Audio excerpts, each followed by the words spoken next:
Anasema, kwa uthibitisho hapa ninaweka maisha yangu, nafsi, roho yangu na uwezo wangu wote, na kwa kisu hiki ambacho sasa nakipokea. Kwa wakati anakuwa anapokea kisu, nasajili jina langu kwa damu yangu kama ushuhuda, na kama nikidhihirisha uongo au kudhoofika katika maamuzi yangu, na ndugu zangu na wanajeshi wenzangu wa jeshi la papa wakate mikono na miguu yangu na koromeo langu, kuanzia sikio hadi sikio, tumbo langu likifunguliwa na kemikali ya sulfa ikiungua ndani, kwa adhabu yoyote ambayo itawekwa juu yangu katika dunia, na roho yangu kuteswa na mashetani milele katika moto wa jehanamu.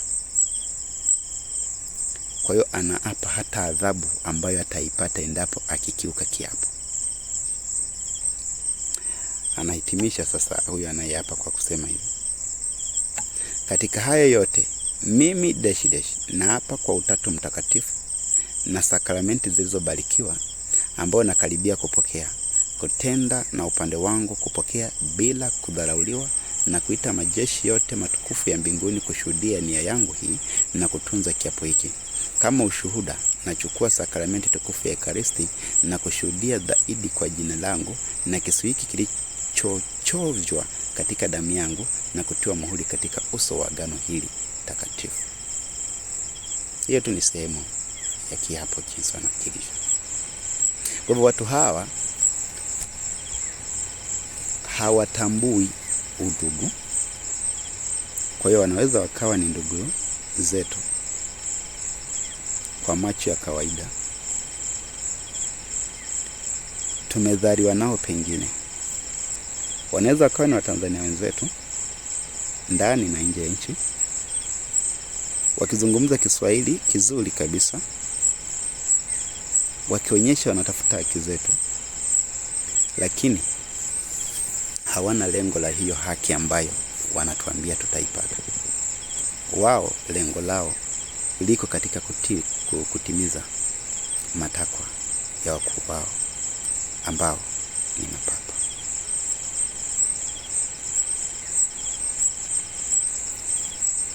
Yapo mengi ya kuzungumza juu ya watu hawa. Watu hawa ni hatari sana. Wanakana hata watoto wao, familia zao, hawajari.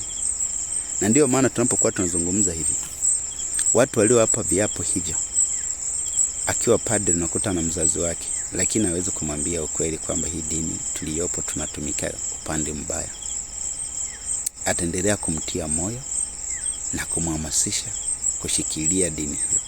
Ni sehemu ya viapo wanavyokula. Kwa hivyo majezuiti ni watu hatari sana. Tunatakiwa kuwa makini nao. Wanaweza kupitia katika mgongo wa dini, mgongo wa vyama vya siasa, mgongo wa wanaharakati. Unaweza kujiuliza, hivi hawa watu wenyewe wanatoa wapi hata hizo siri wanazotupa kila siku? Kwa mfano, kuna mdada mmoja yuko Marekani, atakufunulia siri mbalimbali kwamba serikali inafanya hiki nafanya hiki. Wanazitoa wapi siri hizo? Kuna watu wengine anasema ni rais wa majenzi, sijui yuko Uingereza, sikumbuki vizuri. Lakini yeye ana ujasiri na uwezo wa kuweza kuwafikia viongozi wakuu wa mataifa makubwa, mashirika ya kimataifa, Umoja wa Mataifa, sijui watu wa usalama wa mataifa na mambo kama haya. Yeye ameyatoa wapi mambo hayo yote? Ndugu zangu wa Tanzania, tutafakari vizuri. Tusije tukajikuta tunawasaidia kufanikisha ajenda zao kwa jina la kwamba tunadai haki zetu.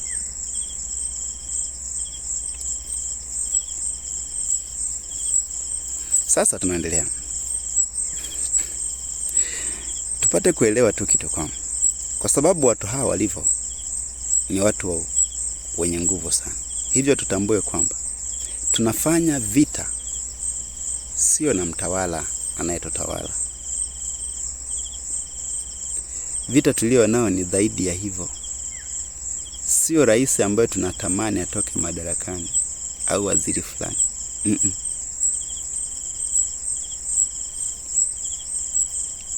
isipokuwa kuna nguvu nyingine ambayo inatuchochea tuingie katika vita hiyo.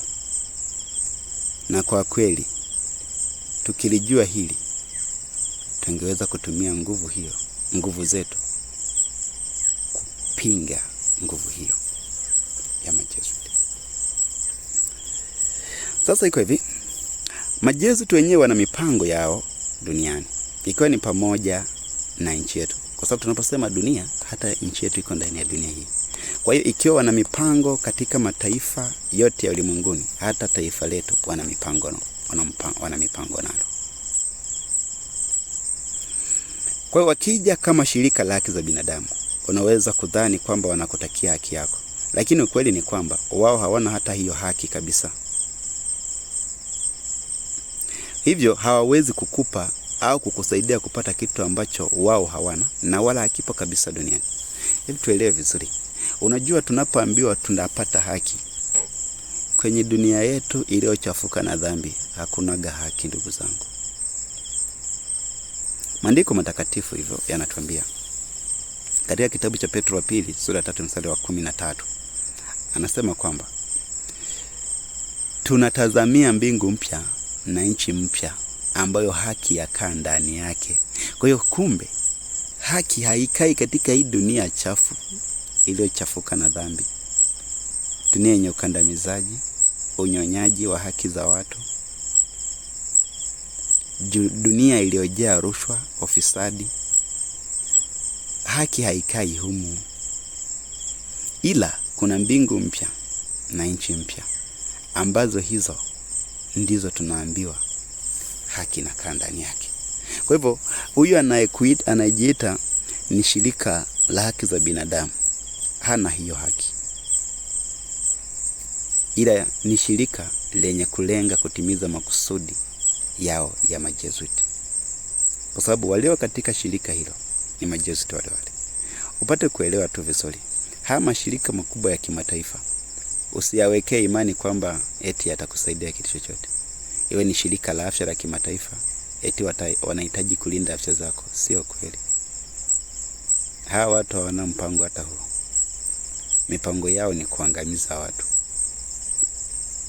Kwa sababu hiyo watajivika katika mavazi ya mashirika hayo. Siku moja mtapata kuelewa tu zaidi.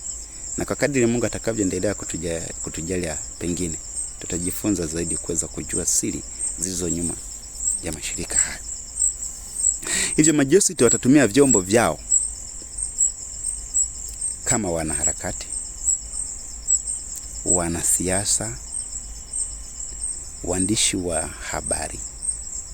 Hivi vyombo au matelevision unasikia mara CNN, BBC, sijui New York Times, hayo sijui Deutsche Welle na mengineo mengi sana, ambao mengine yako ndani ya nchi na nje ya nchi. Watayatumia hayo, ni vyombo vyao. Watatumia hata watawala. Kwa maana nyingine ni kwamba inawezekana wakamweka mtawala wao akawa ndiye ameshika mamlaka. Sasa hatujui kwamba je, rais anayetawala nchi yetu ya Tanzania sasa ni miongoni mwa Majesuit? Hatujui. Yeye anajua. Vyovyote inavyoweza kuwa, wanaweza kumtumia katika kutimiza makusudi yao.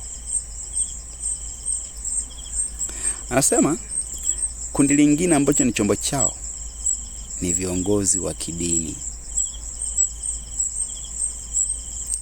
Japo najua inawezekana ikawa vigumu sana kuelewa, lakini wapendwa, kwa neema ya Mungu mpate kufuatilia vizuri kwa kina, mtapata kuelewa. Viongozi wengi wa kidini hawako kwa ajili ya kutongoza kwenda mbinguni. La hasha. Wapo kwa ajili ya maslahi yao, hususan katika kujenga utawala wa shetani duniani. Kwa hivyo watatudanganya sisi wa Tanzania kwamba tunatafuta haki, lakini kiukweli hawatutakii hiyo haki, bali wanataka tupoteze hata ile amani ndogo tuliyokuwa nayo.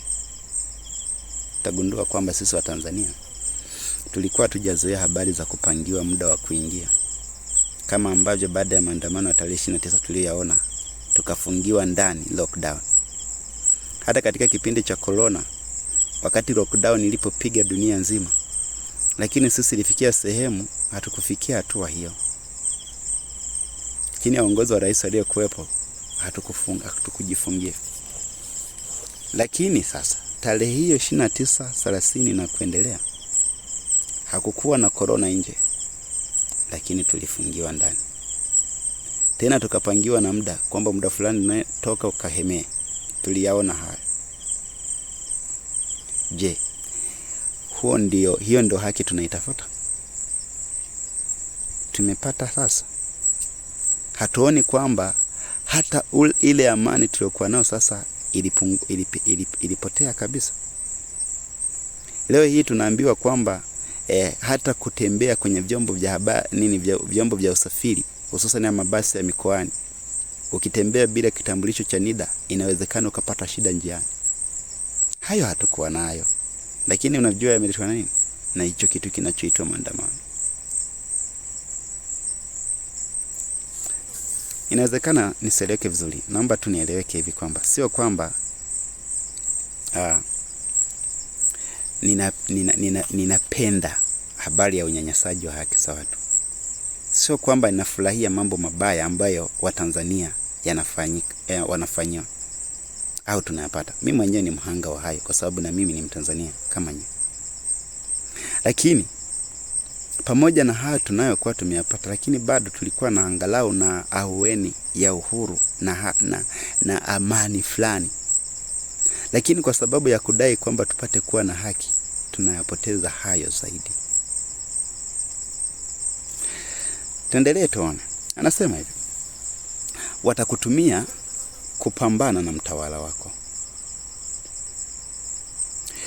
wakikuaminisha utapata haki yako, lakini kumbe wanataka wasaidie kutimiza ajenda zao. Hivyo utakapoonekana umefanikiwa, wao ndio watakao kuwa wamefanikiwa.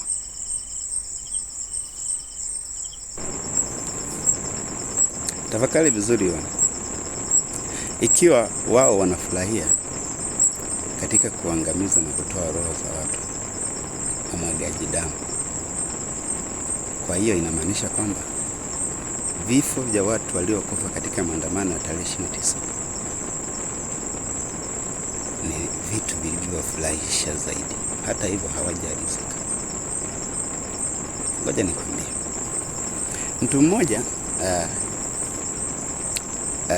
amewahi kusema tuandamane, kama watuue wote.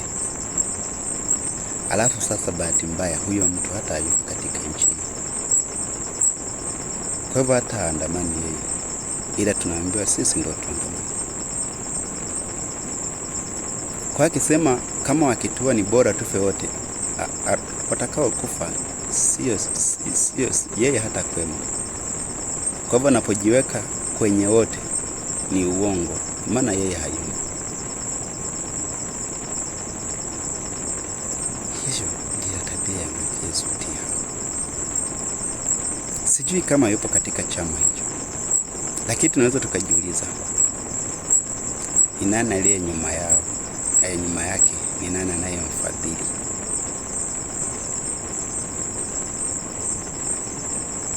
Anatoa wapi nguvu ya kuchimbua siri zilizofichika? Hiyo intelijensia anaitoa wapi ya kuweza kutuambia kinachoendelea kwa siri ndani ya serikali? Utakuja kugundua ipo mamlaka yenye nguvu iliyoko nyuma yake.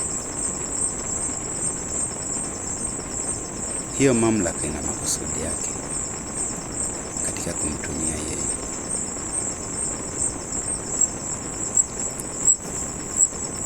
Kwa hivyo tukifanikisha, tumeandamana, tumefanyaje, kama tunataka sijui rais atoka ametoka, kitakachofuata ndicho ambacho wao wanatamani kukipata kupitia haya maandamano.